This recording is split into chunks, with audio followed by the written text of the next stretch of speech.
the statement just made. Now, I would like to give the floor to the distinguished representative of Liberia to introduce the statement of the head of state. Thank you, Madam Vice President. Excellencies, distinguished colleagues, during the general debate of the 75th session of the United Nations General Assembly, I have the distinct honor to introduce the pre-recorded statement of His Excellency Dr. George Manneh Weah, the President of the Republic of Liberia. The statement, inter alia, highlights the challenges we face globally, including the COVID-19 pandemic, and calls for the acceleration and reaffirmation of our shared commitment to multilateralism. Excellencies, distinguished colleagues, the pre-recorded statement of the President of the Republic of Liberia. Thank you. His Excellency Volkan Bozkır, President of the 75th United Nations General Assembly, His Excellency Mr. Antonio Guterres, Secretary General of the United Nations, Excellencies, Heads of State and Government, Ambassadors, Heads of Delegations, distinguished delegates, ladies and gentlemen.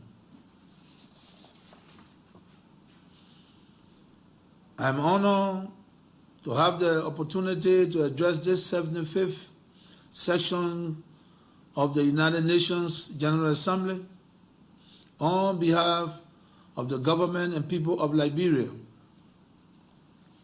Before I begin my address, I would like to pay homage to all the frontline fighters who have paid the ultimate sacrifice to save the lives of others during this COVID-19 period.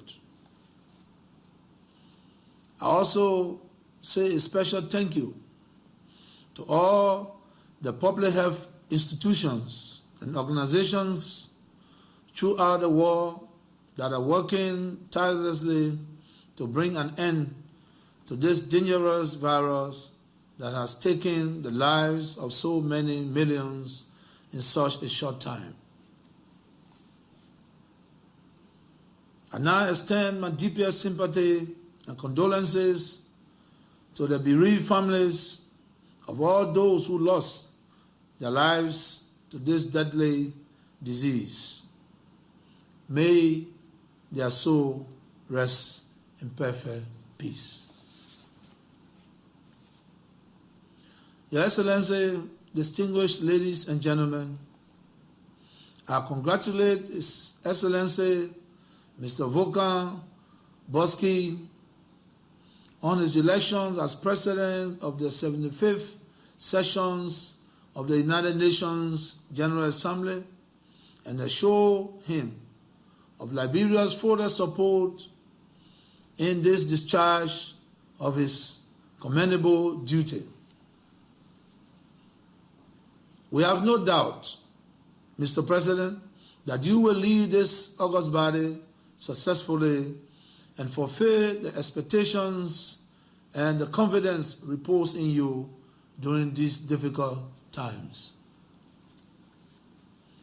Please also allow me to congratulate your predecessor, His Excellency Mr. Tijani Muhammad Bandi, for the able manner in which he administered the affairs of the 74th sections of the General Assembly.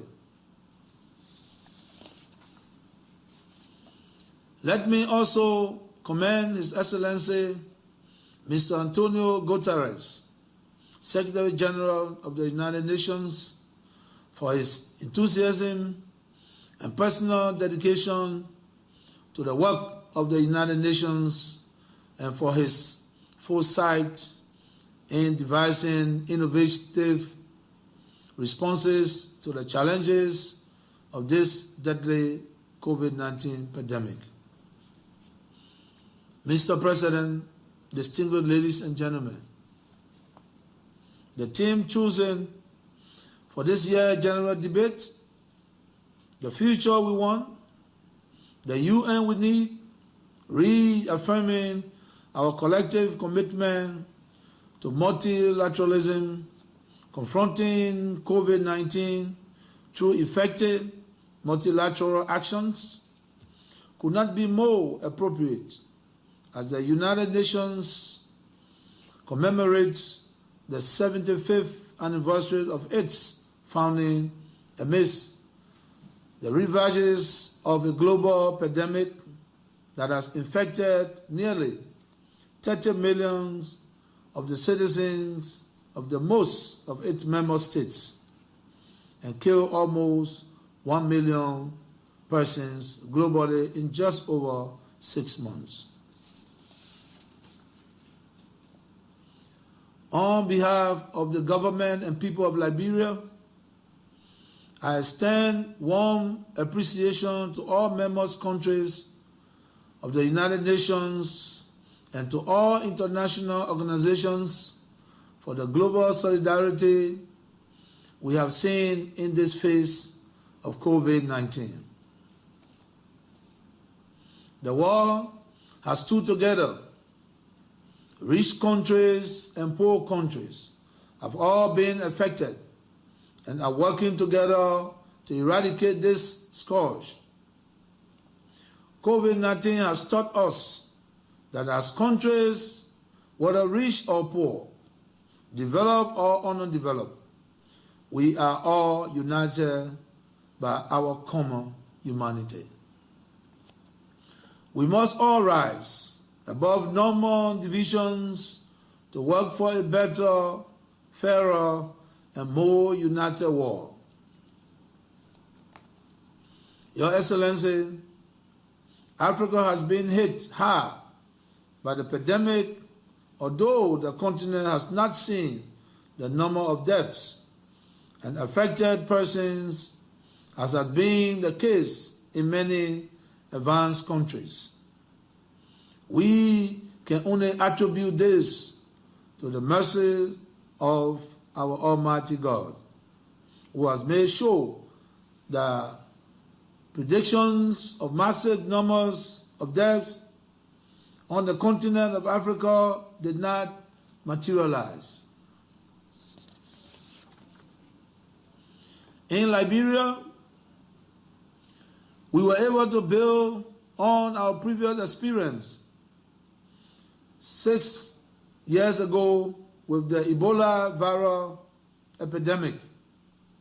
And I'm proud to say that the government and its development partners have mounted a robust national COVID response that seems to have contained COVID-19 for the time being.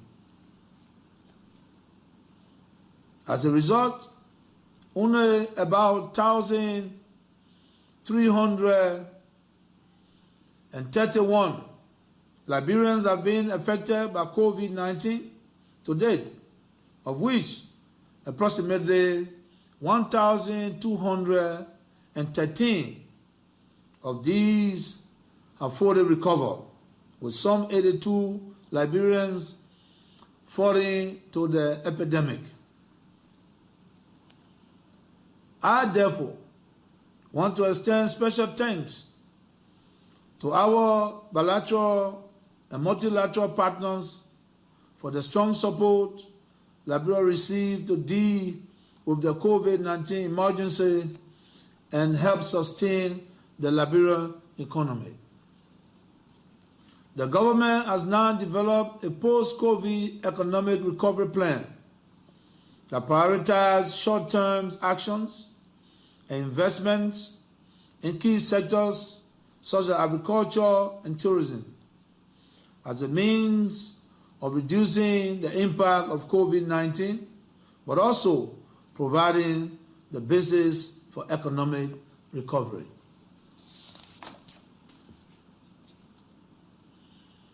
Your Excellency, distinguished ladies and gentlemen, without a doubt, the United Nations remains today as the most important forum for peace conflict resolution, the prevention of war, and the settlement of disputes between nations of the world, as well as the premier international organization for serving the needs of all mankind through its various humanitarian agencies.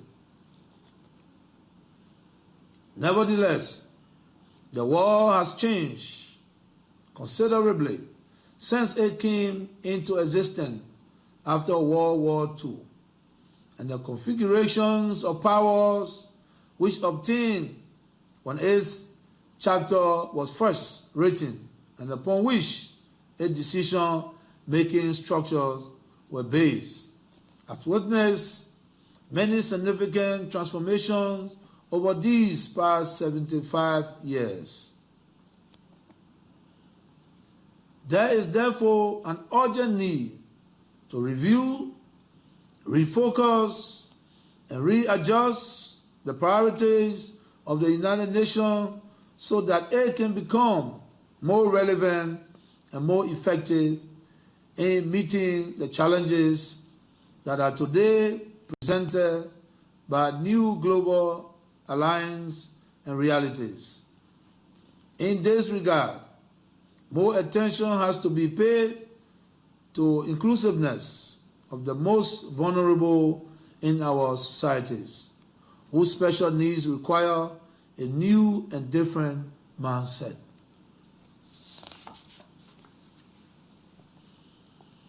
As part of this process of re-evaluation, the United Nations adopted in 2015 a set of 17 global goals to be met by 2030.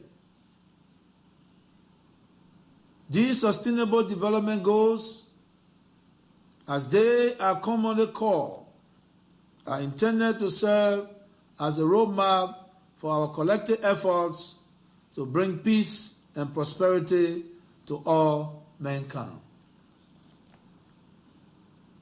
We are already 5 years into the 15 years agenda, and with only 10 years left. It is already clear that we will have to redouble our efforts and accelerate our actions in many areas if we are to attain any or all of these lofty goals by the end of this decade. Distinguished ladies and gentlemen, my government has taken many measures since the 74th General Assembly to deal with the persistent socio-economic problems that continue to beset our country. For example, our closure of schools in order to contain the COVID pandemic have seen an unprecedented recent increase in rape and sexual and gender-based violence perpetrated upon young women and girls who have had to stay at home. In response to this epidemic within the pandemic, we recently convened a national conference which involved all sexual and gender-based violence stakeholders. This resulted in the validation of a comprehensive roadmap intended to mitigate the incidence of this menace in our society. Based on the recommendation that emanated from the roadmap, my government has declared rape as a national emergency, appointed a special prosecutor for rape, set up a sex offenders registry, and established a national security task force on sexual and gender-based violence. On the issues of any female genital mutilations, for the first time in our country, traditional leaders have agreed to take ownership for ending this harmful practice. This has resulted into a first of its kind suspension of all activities of all traditional bush schools in Liberia where this harmful practice is carried out. In addition, we recently passed into law the Domestic Violence Act, a legal instrument that seeks to abolish all forms of violence meted out against women, children, and men. Also, to call attention to the persistence and prevalence of corruption in our society, a national anti-corruption conference was recently held, which was attended by all stakeholders in an attempt to find practical and lasting solution to this age-old problem.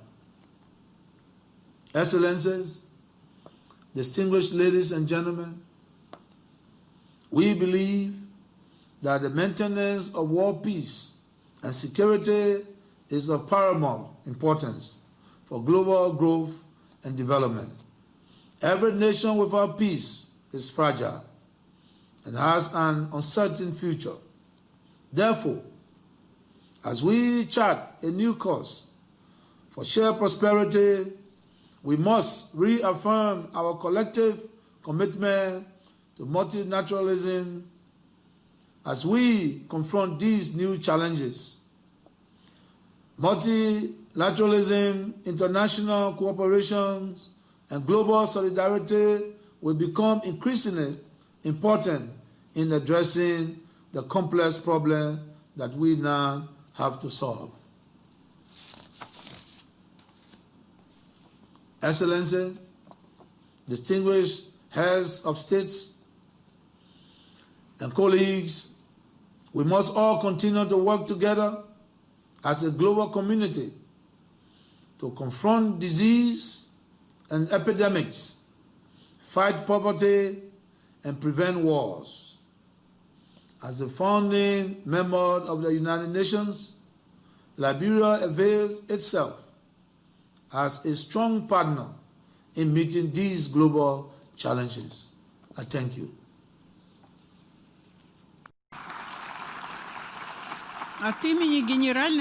On behalf of the General Assembly, I want to thank the President of the Republic of Liberia for the statement he has just delivered.